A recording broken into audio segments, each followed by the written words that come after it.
Media మిత్రులందరికీ నమస్తే. First of all sir, thank you so much Vijay Sethupathi గారు అండ్ డైరెక్టర్ మీ ఇద్దరికి. ఎందుకంటే ఒక మంచి సినిమా ఇచ్చారు మీకు. అంటే ఈ మధ్యకాలంలో నేను చూసిన one of the best film ఇది. అంటే ఒక మంచి కల్ట్ ఫిలిం చూసిన ఫీలింగ్ నాకు. నిజంగా అంటే ఈ సినిమా గురించి నేను చెప్పాలని మనస్ఫూర్తిగా వచ్చాను నేను. అంటే ఒక మంచి సినిమా చూస్తే అది మనల్ని వెంటాడుతుంది. అంటే ఇంటికి వెళ్ళిన తర్వాత రోజు నేను ఫస్ట్ డే చూసాను, నేను ఇంకా అదే వైబ్లో ఉన్నా. నాకు ఈ సినిమా చాలా బాగా నచ్చింది. అంటే నేను ఫస్ట్ డే బ్రదర్ మారుతి కూడా అదే థియేటర్లో ఇద్దరు ఒకే స్క్రీన్లో చూసాం. నేను సినిమా చూస్తున్నంతసేపు ఒక జీవితం చూస్తున్నా అన్న ఫీలింగ్ కలిగింది. ఒక కల్ట్ ఫిల్మ్ చూసాను నేను. వెంటనే బయటికి రాగానే డైరెక్టర్ ఎవరు ఒకసారి చూశాను. నేను కూడా చూసిన తర్వాత ఎక్స్ట్రాడినరీ స్క్రీన్ ప్లే. ఈ మధ్యకాలంలో ఒక మంచి కథని చాలా చాలా బాగా చాలా జెన్యూన్గా చెప్పారు. దాన్ని విజయ్ సేతుపతి గారు నెక్స్ట్ లెవెల్కి తీసుకెళ్లారు. విజయ్ సేతుపతి గారి గురించి నేను చెప్పాల్సిన అవసరం లేదు. మనకున్న ఇండియాలో ఉన్న బెస్ట్ యాక్టర్స్లో one of the best Vijay Sethupathi గారు. ఆయన జమ్ అంతే, ఆయన జమ్. ఆయనతోటి నేను ఒక రోజు ఫుల్ డే ట్రావెల్ అయ్యాను. చూసినప్పుడు ఆయన పర్టికులర్గా ఆయన క్యారెక్టరు, ఆయన అది వేరు. ఎవరు లేరు, మీలాంటి వాళ్ళు ఎవరు లేరు sir. You are only one Vijay Sethupathi అంతే.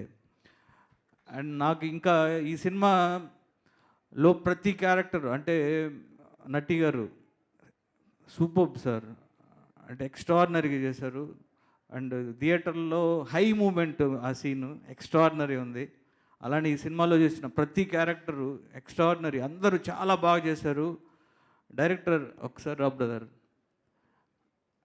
నేను నిజంగా ఇతను చూసిన తర్వాత నాకు చాలా ఇలాంటి స్క్రీన్ ప్లే చేశాడు ఈ డైరెక్టర్ అని నేను కలవాలనుకున్నాను. తర్వాత అనుకోకుండా ఇలా కలవటం very very very happy and super brother.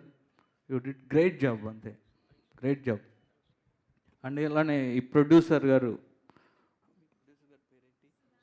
Sudhan గారు అండ్ అలానే తిరుపతి ప్రసాద్ గారు తెలుగులో రిలీజ్ చేశారు. అలానే మన మైత్రి వాళ్ళు నైజాం చేశారు. సో ఈ సినిమా తప్పకుండా మీరు ఫ్యామిలీతో వెళ్ళి ఈ సినిమా చూడండి. నేను మా బొడ్డోడిని తీసుకెళ్ళా. నా కొడుకు క్రాక్లో చేశాడు కదా వాడు, ఆ బొడ్డోడిని తీసుకెళ్ళా. ఫస్ట్ డేనే తీసుకెళ్తే వాడు సినిమా చూసిన తర్వాత బయటకు వచ్చిన తర్వాత సినిమా ఎలా ఉందిరా అన్న నానా ప్లాట్ ట్విస్ట్ అదిరిపోయింది అన్నాడు. ఏంటి అన్న ప్లాట్ ట్విస్ట్ అదిరింది అన్నాడు. ప్లాట్ ట్విస్ట్ ఏంట్రా, నీకు ప్లాట్ ట్విస్ట్ ఇవన్నీ నీకు ఎలా తెలుసు అన్న. అదేం నాన్న ట్విస్టులు వచ్చినాయి కదా, ఇది ప్లాట్ అంటే కథ కదా అంటున్నాడు. ఒరే నీకేంట్రా ఈ జనరేషన్ ఏంటి, మాకు ప్లాట్ పాయింట్ ప్లాట్ ట్విస్ట్ తెలియాలంటే ఇండస్ట్రీలోకి వచ్చిన తర్వాత రైటర్స్తో కూర్చున్న తర్వాత అప్పుడు మాకు తెలిసింది. ఇప్పుడున్న జనరేషన్ అలా లేరు. వాడు 7-8 ఇయర్స్కే మాట్లాడేస్తున్నారు. వాళ్ళు వాళ్ళ ఫ్రెండ్స్కి చెప్తున్నాడు ఆ సినిమా చూశాను ఇది అని. అంటే ఈ సినిమా రూట్స్లోకి వెళ్ళిపోయింది. ఇది ఒక కల్ట్ ఫిల్మ్, అందుకే చెప్తున్నా. అండ్ ఈ మంచి సినిమాని ఇచ్చినందుకు విజయ్ సేతుపతి గారికి, అలానే మీ 50th ఫిల్మ్ అండి, ఇది ఒక మంచి ఫిల్మ్ ఇచ్చినందుకు థ్యాంక్ యూ అండి. Thank you so much Gopichand గారు.